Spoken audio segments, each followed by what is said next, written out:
Today, the FOMC raised its policy interest rate by a quarter percentage point.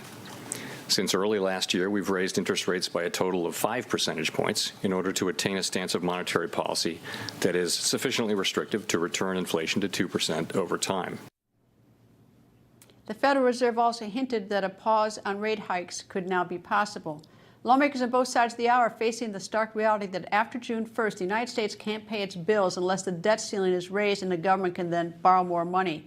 Both sides have made a line in the sand. The GOP passed a debt ceiling bill in the House, but so far the Democrat-run Senate and the President Biden are saying no way. They won't agree to it. So now, unless one side blinks, the mad scramble to figure out what to do is underway. House Minority Leader Hakeem Jeffries told his Democratic caucus that he is pursuing a discharge petition on a standalone debt limit hike.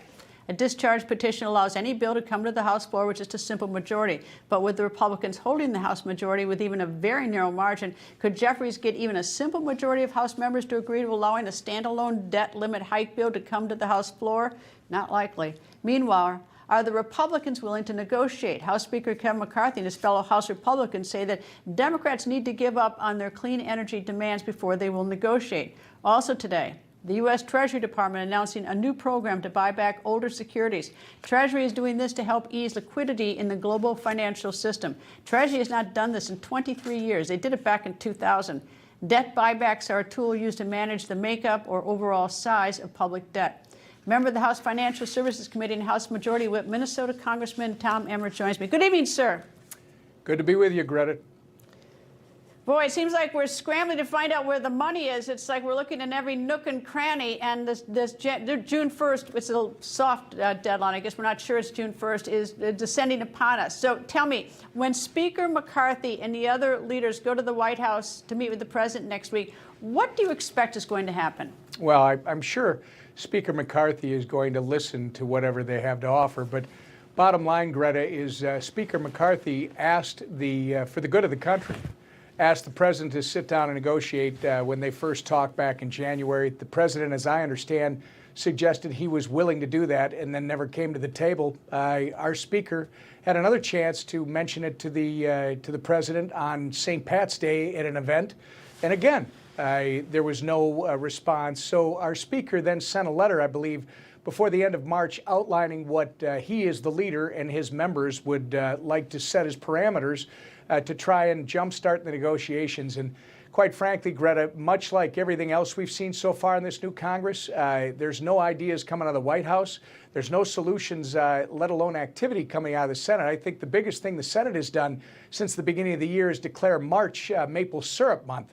So Kevin McCarthy and the House Republicans did what we've been doing since the beginning of the year, which is we let again Kevin McCarthy and House Republicans passed a debt ceiling solution.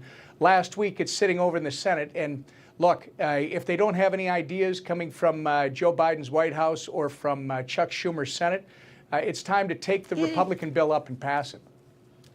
You know, it's been since 2001. That's 22 years since we've had a surplus where we have more money coming in from tax receipts than we have going out. And now we've got all these trillions and trillions of dollars of debt. We've had Republican administrations, Democratic administrations. I mean, our government really, in many ways, I think, is broken, has failed us, all the stewards, because, you know, if we ran our households like this, we'd be in deep trouble. So, I mean, what should an American citizen think?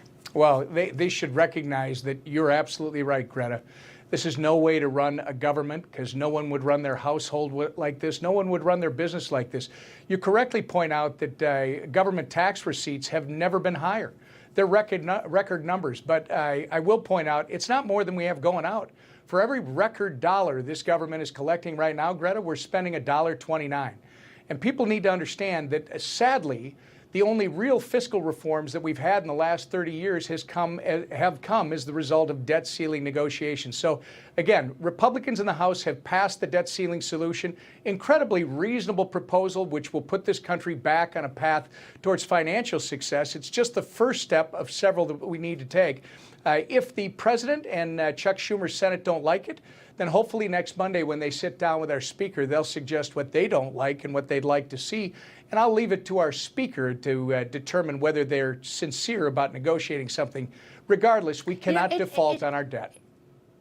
It's always crisis management, though, always with the budget. I mean, even with the border, it's crisis management. We all know that we have these problems. We know the budget's going to come due. We know this stuff, but it gets pushed up, and it put us through so much drama. It rocks the markets. That, to me, if I did my job that way, I wouldn't have a job. Well, it's crisis management from an incompetent White House and a inactive Senate.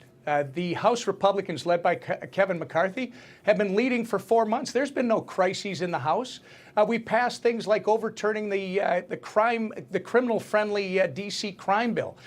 We passed the Parental Bill of Rights. We passed H.R. 1, which was an above-all energy strategy to restore energy independence and try to bring prices back down in this country.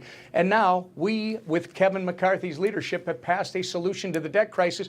By the way, Greta, well in advance of the crisis that may or may not be at the beginning of June. So I agree with you. There's lack of leadership coming from the top, not from the House and Kevin McCarthy.